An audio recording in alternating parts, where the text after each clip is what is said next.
Got the Mac and Mac guys, John McMullen, going on short sleep, and Jody McDonald here with you on Birds 365. So we will relieve ourselves of some burden by sharing the microphone with our pal Les Bowen, longtime Eagle beat reporter. Who, Les, I saw your tweet last night about the amazing talent that the Eagles got at the positions they got them, but you are looking at two guys who quote unquote dropped, where most people projected them going as per the talent that they had. And it always makes you question, well, why did they drop? What do you think is the reason the Eagles were able to get the two players where they got them? Hey, guys. Well, the first is very obvious with Jalen Carter. It's the incidents that have taken place, including the speeding, that the race that ended up the other car, two people were killed, and subsequently showing up at his pro day overweight and unable to complete the drills. I think that's, if you rewind the tape to the end of the college football season, people were talking about Jalen Carter as a number one overall pick, so yeah, that's why he was there, for them to trade up one spot to 9. With Nolan Smith, it's got to be the size, I would guess. The pectoral guys tear pec tendons all the time in football, and he had the surgery like in November, I guess, unless they botched the surgery or something, which has not been alleged anywhere. He's got to be over that by now. It's been several months. So other than the size, that's got to be it. I mean, people keep bringing up Hassan Reddick, but not every undersized guy is Hassan Reddick. I do think there are concerns there. And I also was a little bit, when people kept mocking him to the Eagles, I was thinking, they have Hassan Reddick, but does that mean you could start collecting undersized pass rushers? But obviously, at 30, it's kind of a no-brainer to take a guy with that much talent who was rated so highly by everybody.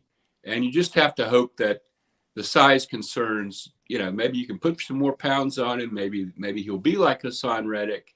Hassan went through quite a journey. He was a first-round pick, but the Cardinals were so convinced that he couldn't edge rush at that size that they tried to make him a, stand-up linebacker. And he frankly wasn't very good at that. And, it took years for them and somebody getting hurt for them to plug him in at edge rusher. And he had to beg Arizona to play him at edge rusher. I think they got talent, and there's no doubt. Everybody was raving. Rich Eisen last night on the broadcast. Everybody I've seen is raving about what the Eagles were able to do. You've seen the clip of Micah Parsons, being visibly upset that the Eagles got Jalen Carter. All that's great, but, we've been here before, and there's things that have to be worked through with both of these guys. And before I came on here, John was made an allusion to the thing with Reuben Frank last night during Howie's. I was shocked by that, and I really didn't like it a bit. We could have used you last night. They were combative last on certain nobody, issues, and I don't mean this as any kind of insult to Reuben. Nobody explains what the Eagles are trying to do and takes up for them against fan criticism more than Reuben. Reuben is one of their stalwarts, probably the person who, goes to bat for them more than anyone in the media, and for them to act like he's done something awful, and they ganged up out. What he pointed out was exactly right.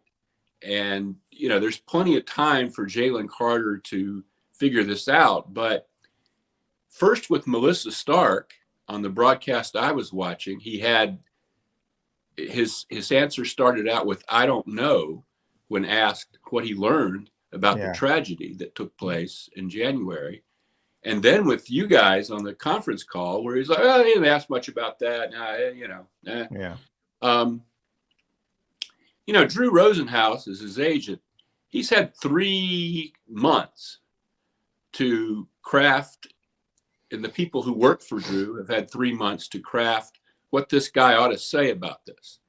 And it's not an ongoing investigation, as Howie Roseman tried to claim, that he reached a plea deal and, was given probation in March. As far as I know, there's nothing pending on this that he needs to be. It's completely closed. Yeah, from a legal standpoint. It's past time for them to give him a compassionate, thoughtful response to this question. And the fact that he can't articulate one in late April, it bothers me, frankly. I mean, it doesn't make him a bad player, obviously, but I was really disappointed by that whole scene and the way they acted about it. And, well, here's my thing, Les. The Eagles are correct as well in one aspect of this. The fact that it is a big day for him. It is Zoom. Zoom is not always the best place in the world to get across something. That's all, say that, but don't be combative about it. Right. Don't have the that head it's coach. Unfair and all this. Yeah, no, it's not unfair. It's not unfair at all.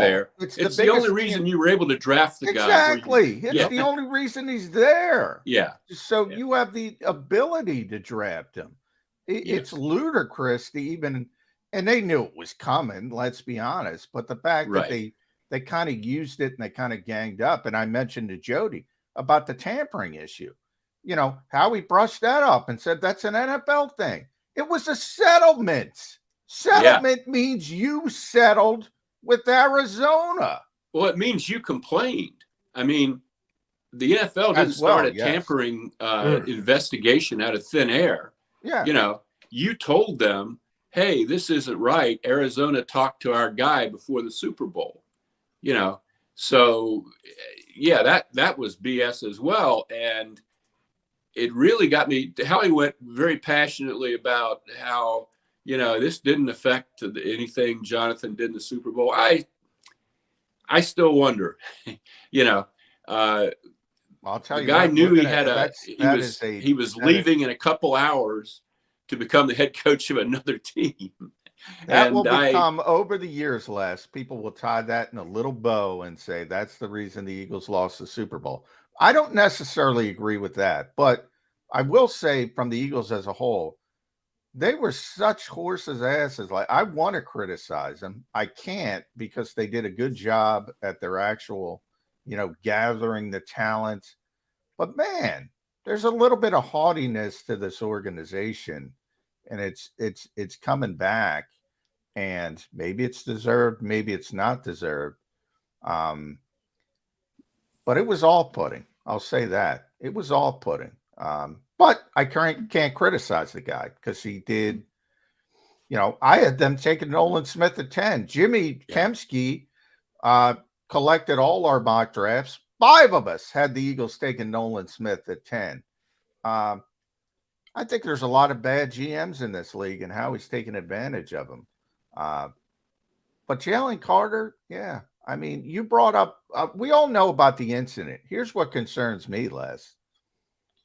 He was cited 3 times for speeding before the incident. And I don't know if you heard me there, Les. I lost you. I'm sorry, I did. We lost you for just a little bit. You were talking about Nolan Smith at 10 and how everyone had them taking Nolan Smith at 10. A lot of people did. But with Jalen Carter, you mentioned that the big incident everyone knows about, tragedy that it was. Here's what concerns me even more, and I'm not trying to compare it, but just from his behavior, he was cited 3 times for speeding before that. So in a very short period of time. Yeah. Not 3 times over the years, but 3 times in a few months. Yeah. And that is a valid question that they should answer, and they should answer meaningfully. And you think a Georgia Bulldog player gets pulled over and given a speeding ticket every time he speeds in Athens, Georgia? Fair point. I mean, how bad a driver do you have to be? I don't think it's the driver's skills. I think it's how many miles over the speed limit they are. 25, 30, 35, 40, 45, 50. Yeah, that's going to dictate if you're 10 miles over the speed limit. Oh, good luck on Saturday, big guy. Boom, and you're on your way. This kid has an issue. He has a problem. But I said this with John, and see if you agree with me, Les. The Eagles took on the responsibility. They took on a haughtiness. I like that word, John, last night in answering certain questions. But I'll give the Eagles credit in that they took on the responsibility. They were out front saying, we believe in our culture. We believe in our ability. We not only want them to be good football players, but good men. So they're signing up for this. If this kid has an issue, has a problem, just has a need for speed that he can't get over, well, the Eagles are saying, we'll manage it. We'll stop that type of behavior. If they can, they got themselves a hell of a football player with the 9th pick of the draft. But they are shouldering some of the responsibility here, are they not? Yeah, maybe they're just going to have him carpool with the other Georgia guys or something. I don't know. But, yeah, they certainly are. Negotiate they are taking free this on Uber their in shoulders. wherever he goes. He can Uber from wherever he needs to, whatever his next destination is. Well, a lot of the younger players especially lived during the season in that little sort of townhouse development right down Patterson Avenue. Yeah. So which you could almost walk to from. It would be very difficult. Bike if you're Matt Collins back in the day. Yeah.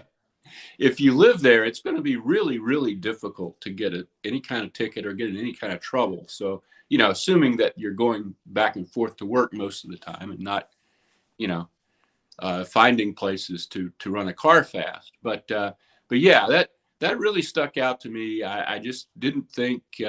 I'm amazed. Drew Rosenhaus is a very smart man, and the fact that in 3 months this guy can't talk about anything, about remorse or about having learned anything, or it's a bit disappointing. At number 30, we talked about Nolan a little bit less. There were some other players out there. We talked about Brian Branch. They probably have a bigger need at safety right now than edge rusher. Howie admitted they were seriously considering trading out. Presumably, if somebody was coming up to try to come up and get Will Levis or Hendon Hooker, but they ultimately stayed put and took the player they wanted. Should they have gone in a different direction than Nolan Smith? I saw Daniel Jeremiah, ponder that last night. He was saying, there's some other, he mentioned Branch, but then he said, Nolan Smith, positional value is always important. I think an edge rusher is more important than a safety. And most people had Nolan Smith, in the top, certainly 15 talents in the draft. And none of these other guys that you're going to get by trading back, even if they would have been nice fits and good guys to have, had that kind of rating. I think what they said was true, that they looked around and thought, we just can't pass this up. I think probably they went into the evening thinking they might very well trade back from 30. But, I don't think anything comparable could have possibly been found, in terms of how the guy's talent is rated. And we'll see if that's the right rating for him, I guess. All right, one more question on last night's draft, and we want to get your thoughts on what the Eagles could do here on Friday and day 2, Les. Leading up to Jalen Hurts' signing of the contract, I kind of put my partner on the spot. When is this going to happen? When are they going to get it done? What's the time frame look like? And damn if the Eagles didn't get it done before the draft. So instead, I'm going to put you on the spot with a time frame. When exactly are the Eagles going to release Derek Barnett now that they have Nolan Smith? Oh, I don't know. He's under contract. I mean, it's you bring him to camp. I mean, I don't think there's any hurry unless you want him to have a chance to catch on somewhere else or something like that. People get hurt. Things happen. I think you keep him around through camp and see what happens and see how he is. he hasn't done anything off the field that would really. I'll have to check his contract because if they lose money, he's a post June 1st guy. They'd have to wait till after June 1st, but where they get significant cap relief. But yeah, that might be the best thing for Jody, because Derek Barnett might be elsewhere next year. I think he probably will be money eventually. on that right now. Yeah. They're pretty deep at edge rusher, which is a pretty nice position to be deep at least on paper at this stage. That's not the case, though. There's still work to be done, Les. Yeah. Boy, that pack 7 on defense still needs a lot of help. Not corner, but safety and linebacker. Yep. And then you got Nick Sirianni. At some point, you got to give the offensive head coach a toy, don't you? Well, I think you have to get some offensive line depth. And that's going to be tricky because I don't think this is a great offensive line draft. You saw how quickly the top tackles went. Yeah. You've lost Isaac Suamalo. You've lost Andre Dillard. This is almost certainly Kelsey's last year. I was really struck in some of the remarks they made earlier in the offseason. They were kind of lukewarm about Juergens at right guard. And that raises a concern that I had, which is that although he's a great young player and Kelsey's successor and all that stuff, he's really light. His stature isn't quite what Suamalo's stature was, although somehow he's listed at a very close weight to Suamalo. I've seen the two of them stand next to each other. I'm not sure that's real accurate. I'm with you. Some of these weights, Les. Yeah. They say Nakobe's, I don't know. They got him at 220. I don't know. Cam Juergens is not as big as Isaac Seumalo.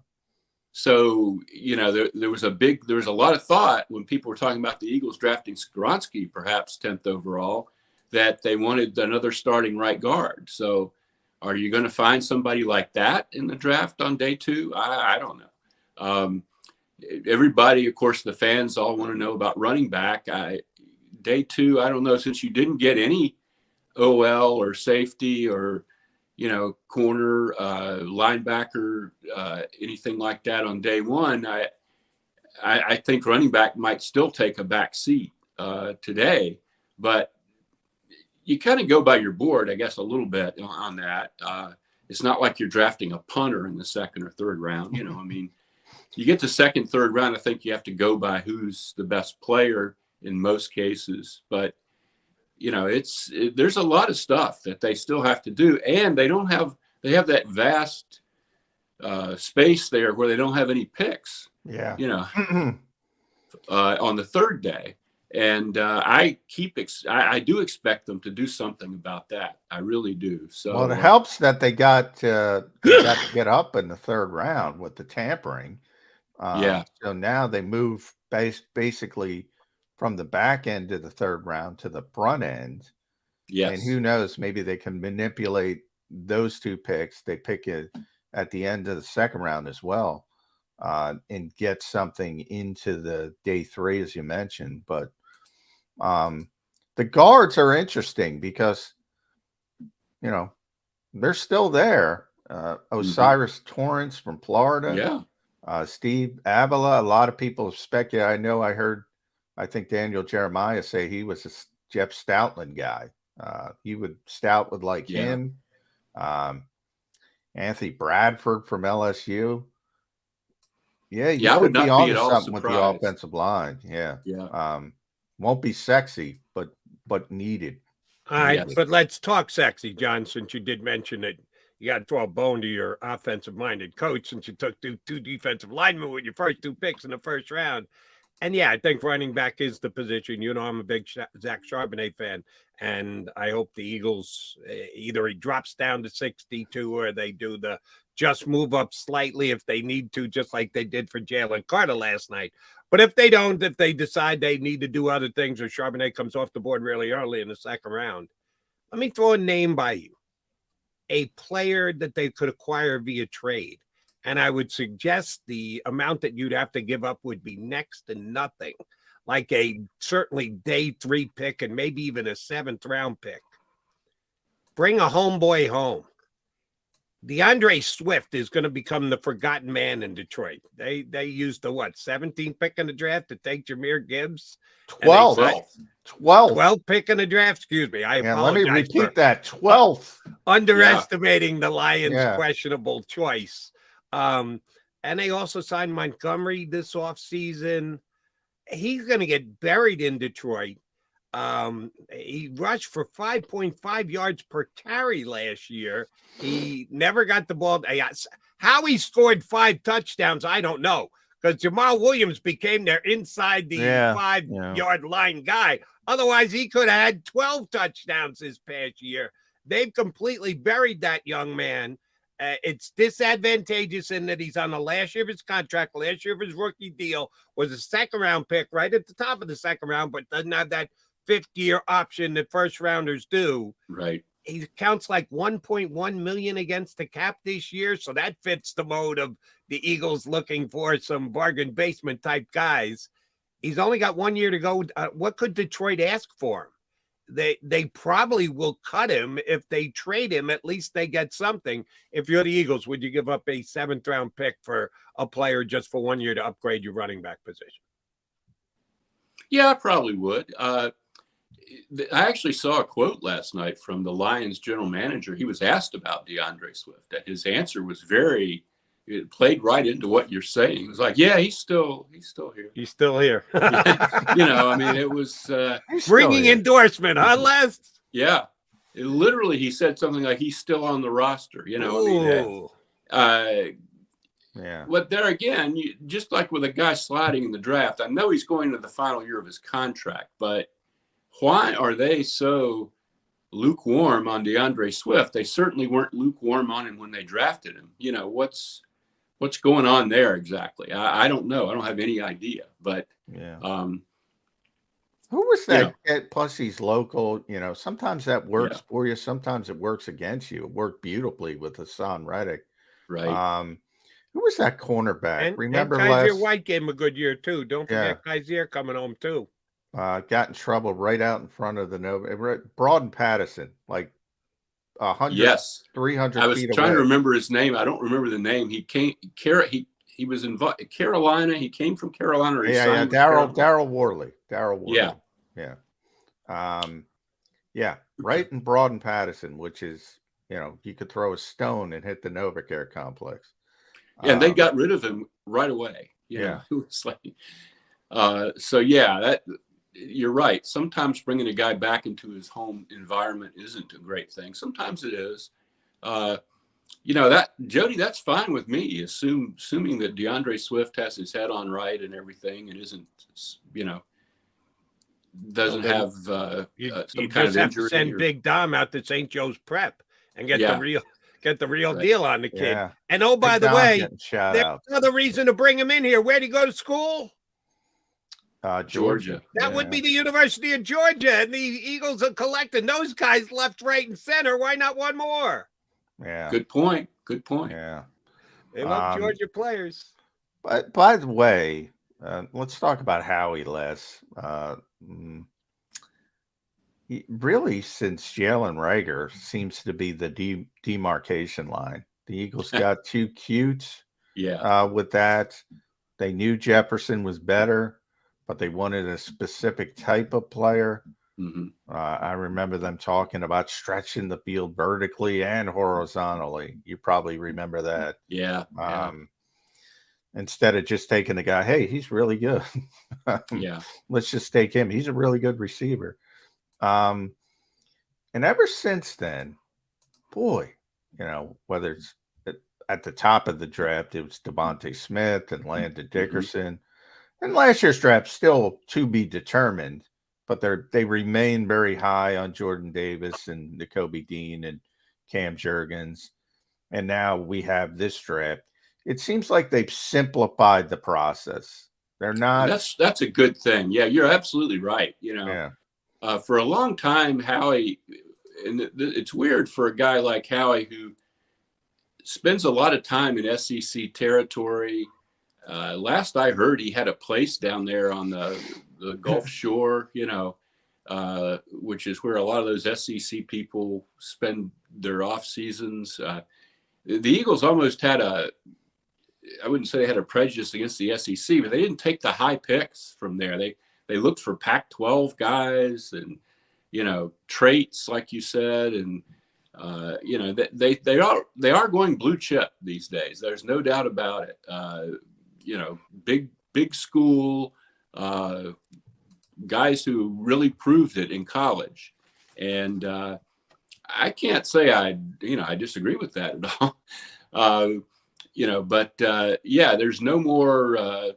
With J.J. Arcega-Whiteside, it was the catch radius. He had this wonderful catch radius. Yeah. Except he couldn't catch, so the radius didn't matter.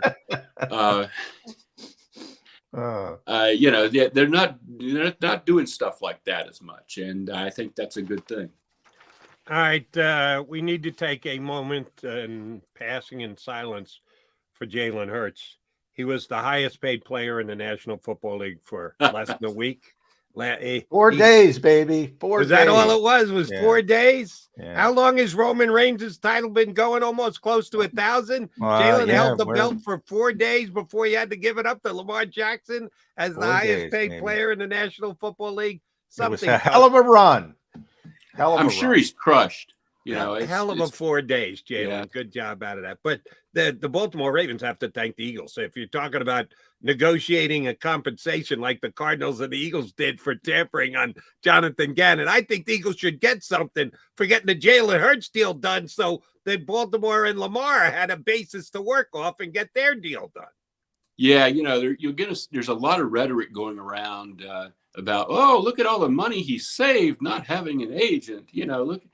Well, you're right. They just took the Eagles contract, added a few dollars, $1 here. $1 million so that he was the new highest paid player. Yeah. That's it. Yeah. And if the Eagles hadn't done this, I don't know how this would have ever gotten resolved. I'm not a big agent guy. But you do need some sort of representation, even if it's a family lawyer or somebody. This was going in a very bad direction.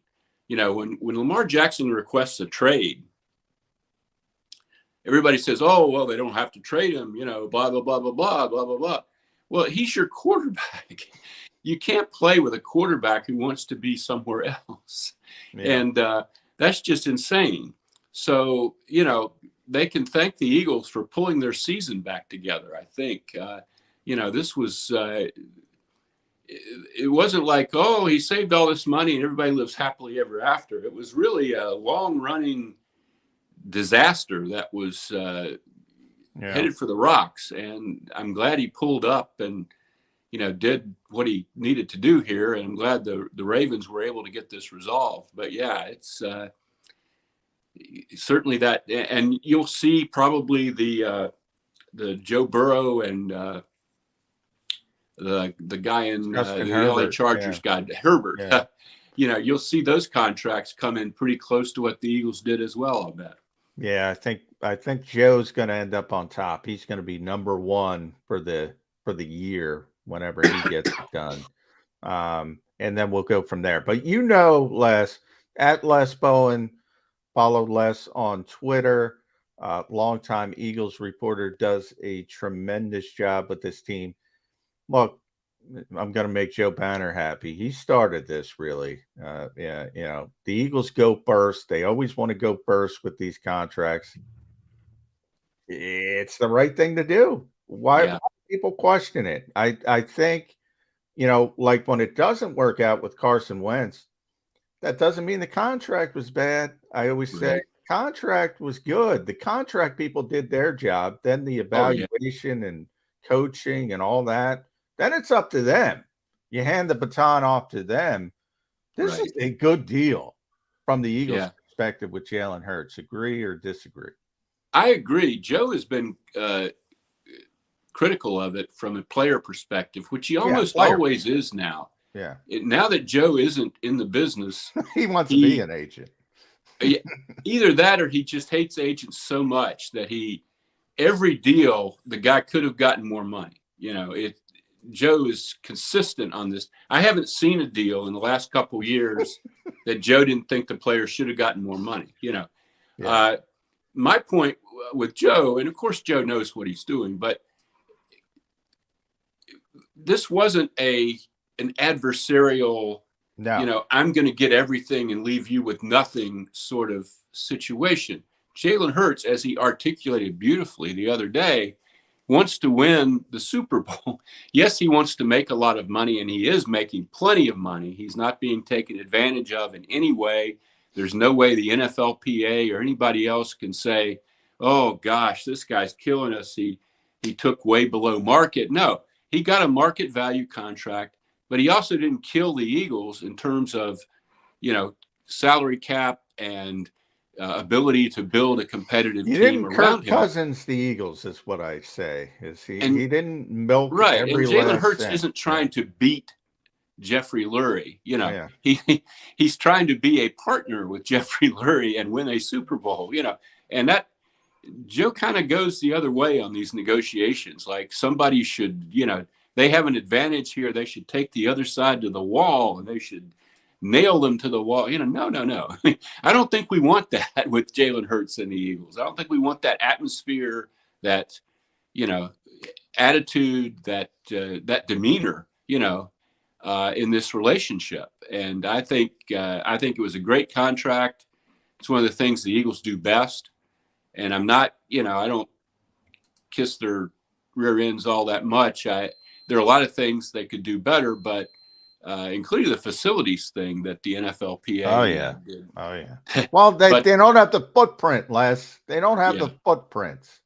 They really don't. Move. That practice facility is 20 years old now, plus 20 plus. And I just wonder, at some point, something's going to happen there. There's a giant parking lot right next to it. They're going to move to the suburbs somewhere. I don't know. Yeah, they have the parking lot, but the city won't give it to them. So well, we'll see what the city does if they decide that they've bought a nice piece of land in Camden County or something. Well, someday. The Sixers got it's coming because County. I don't think the Eagles are going to Camden County anytime soon. No. We shall see. It'd be convenient for me, though. If they did. It could be convenient for Nick as well. Maybe they want to help the coach out. Yeah. That's right. Save you guys toll money going across the bridge. Yes. Les Bowen, thank you very much for jumping in. We'll be calling in a couple of weeks. Thanks for doing it today, big guy. My pleasure, guys. Thank you. Thank you, Les Bowen, here with us on Birds 365. One quick maybe a couple of quick Jalen Hurts contract points before we get to break. Mike Florio, who I like a lot on Pro Football Talk yesterday, given the details of the Lamar Jackson contract.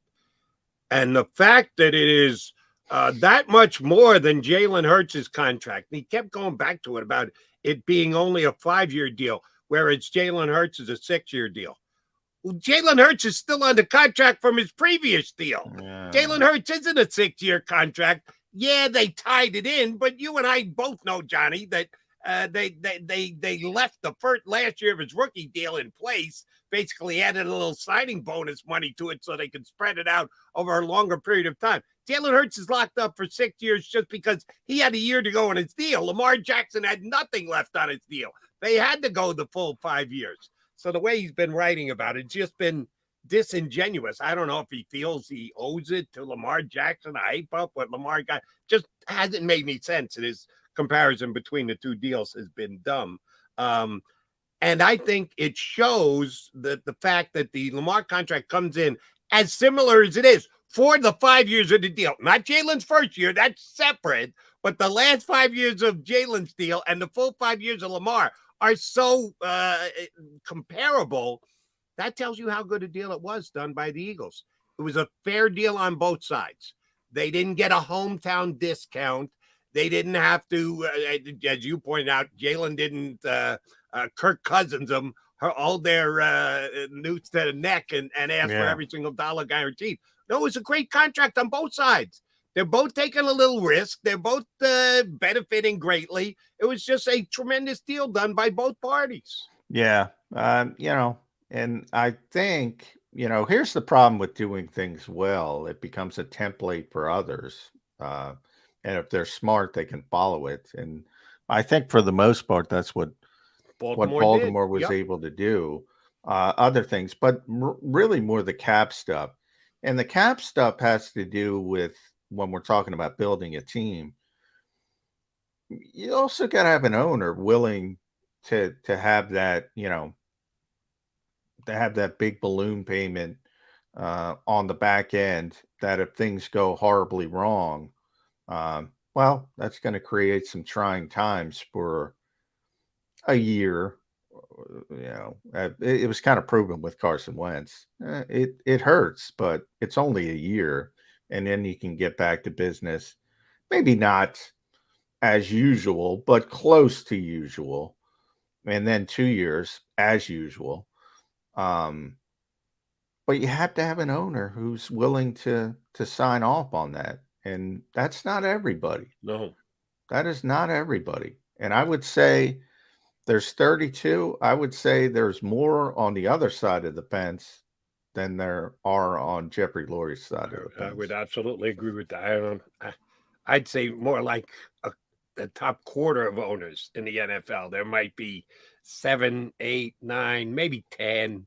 But if it's 10, there's 22 on the other side. Go, wait a minute. What's the potential downside here? How big a check do I have to write as a bonus to be able to spread it out over all these years of the contract? Yeah, Jeff Lurie gets it, and he's willing to take those risks and sign those big checks. So Eagle fans, be thankful the Eagles have that kind of an owner here in town. He's John McMullen. I'm Jody McDonald. We appreciate Les Bowen jumping in. We will appreciate Chris Franklin from NJ.com. He's scheduled to join us coming up about 15 minutes from now here on Birds 365.